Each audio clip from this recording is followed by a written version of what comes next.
Hey everyone, welcome to a special bonus edition of Locked On Lakers. A special Lakers are going to the conference finals bonus edition of Locked On Lakers. They close out the Warriors on Friday night in easy fashion. It was a blowout, Andy. We'll break it down next. Western Conference Finals, Western Conference Finals, Western Conference Finals, Western Conference Finals, Western Conference Finals, Western Conference Finals. You are Locked On Lakers, your daily Los Angeles Lakers podcast. Part of the Locked On Podcast Network, your team every day.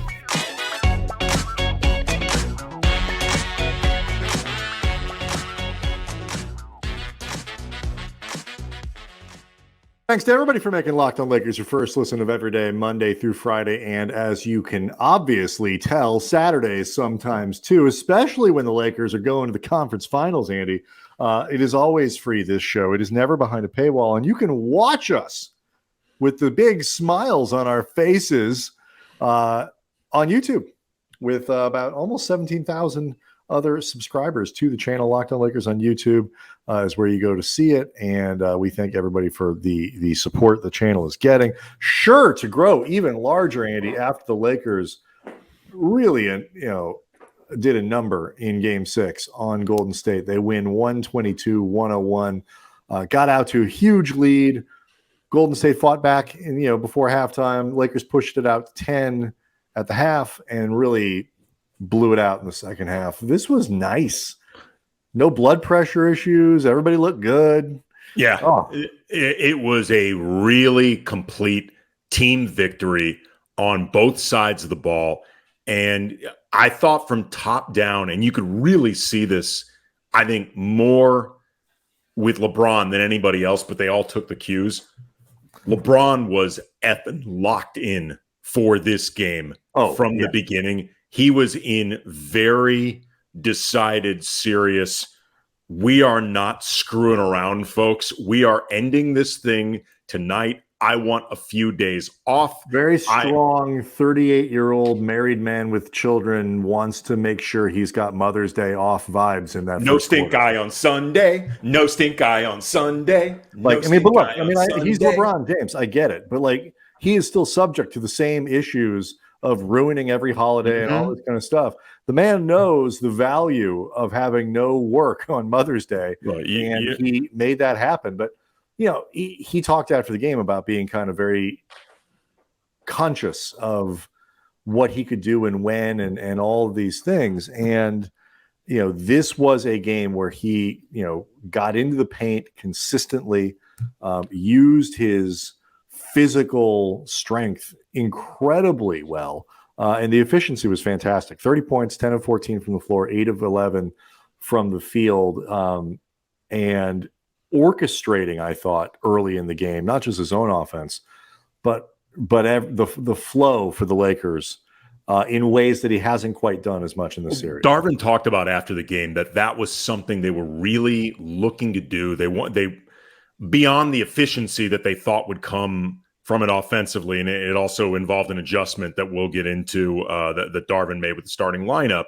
But they were looking to really put an onus on Clay and Steph and Draymond and all of those guys to really have to defend what the Lakers were doing, to try to tire them out in a lot of ways. And they made a starting lineup switch, one that we had talked about potentially coming. And shout out to our buddy Pete Zayas, Lakers Film Room, because he called it.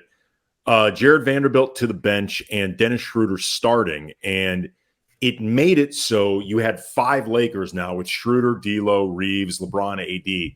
You have to guard all 5.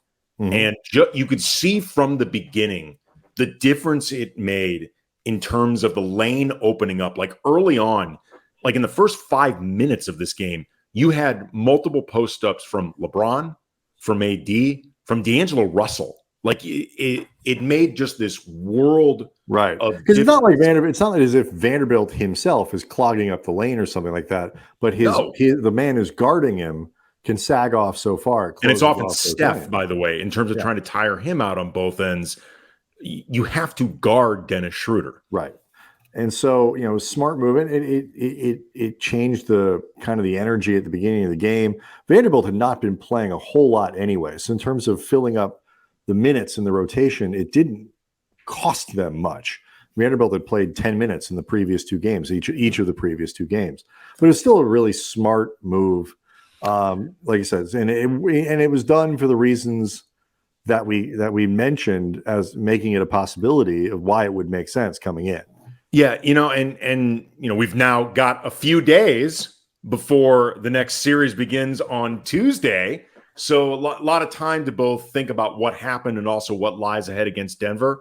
So we may get into more details about this, either for Monday or for Tuesday or whatever, but I just want to make sure that it doesn't go unsaid. This was a really good series for Darvin as a coach. Like, Darvin made across these 6 games a lot of adjustments on both sides of the ball, really smart ones. I thought, the Lakers were the better team, and I thought it was pretty evident from the beginning of this series that they were the better team.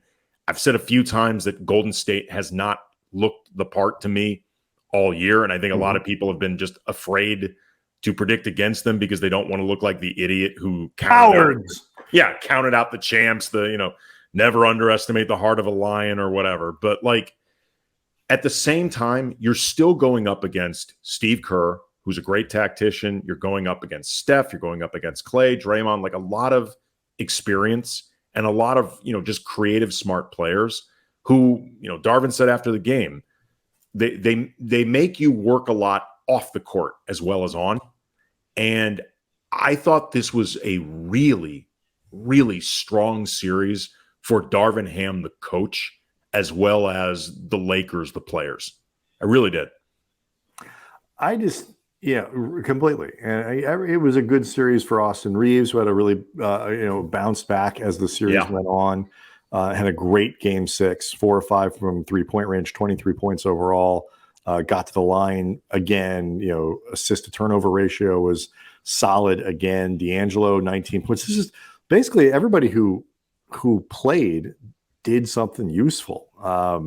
Anthony Davis was awesome.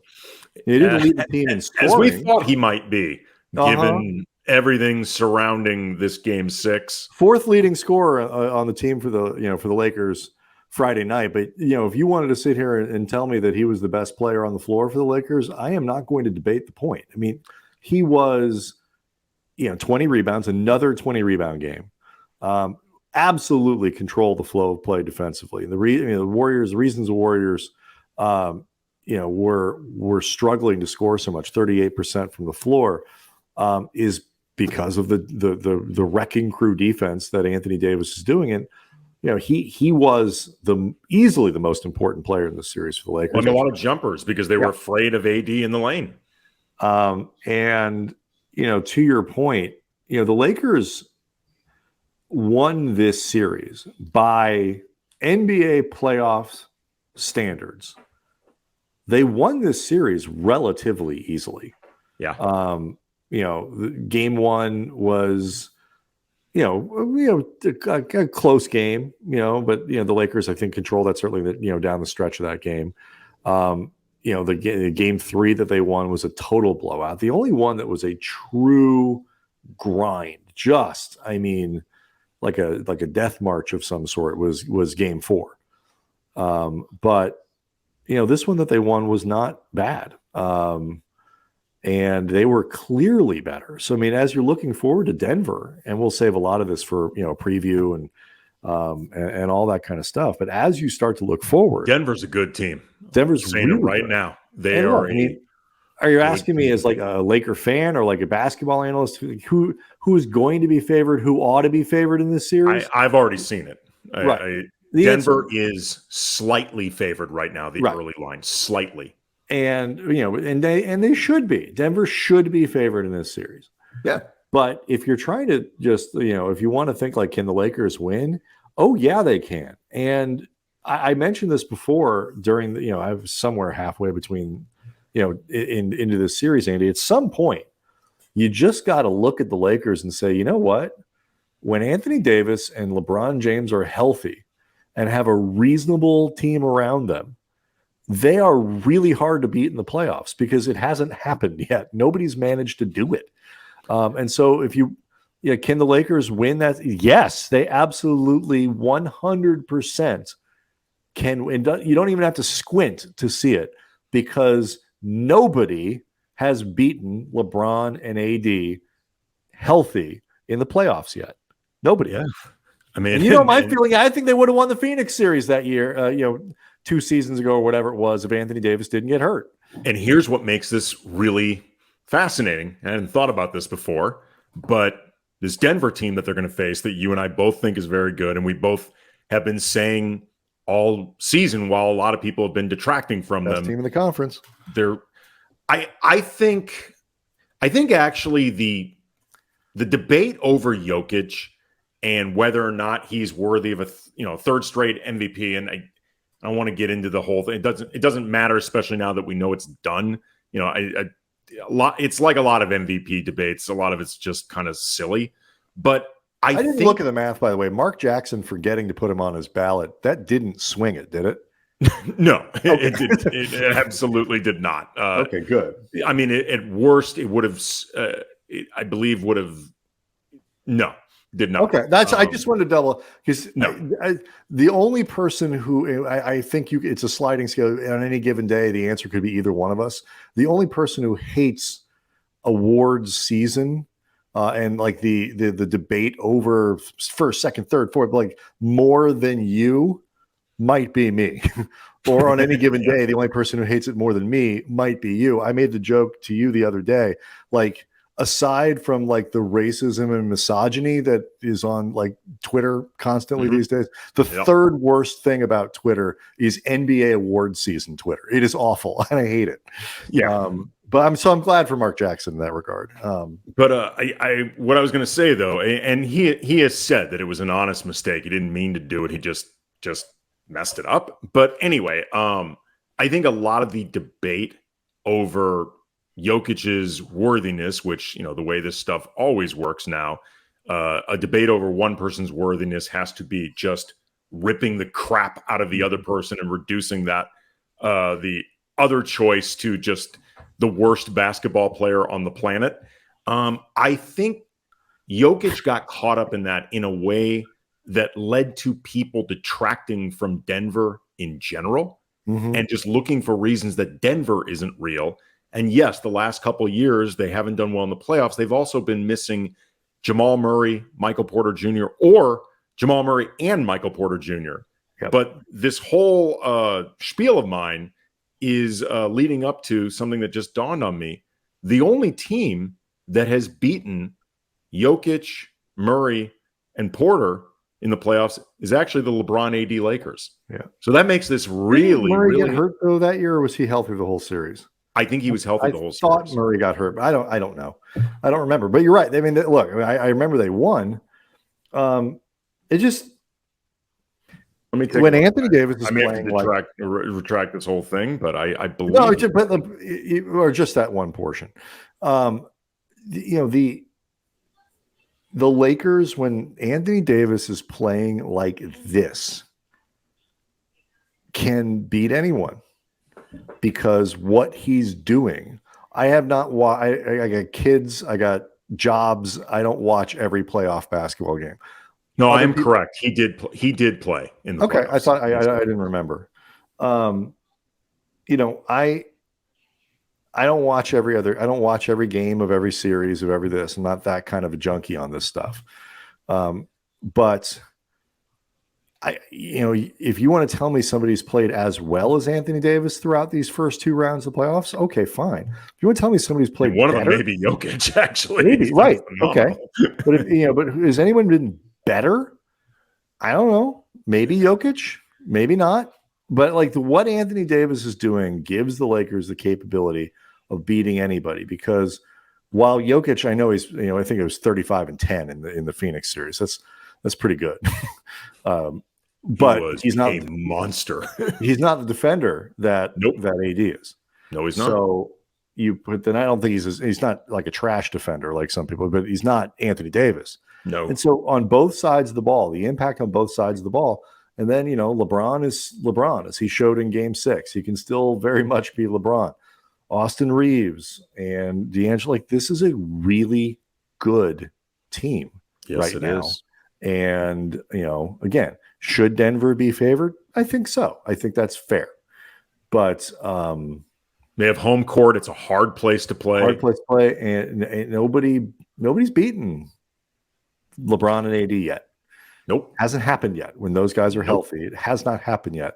And the Lakers have been really good since the trade deadline. So, the evidence all points to this is much more like a 1 versus 2 or a 1 versus 3 than a 1 versus 7.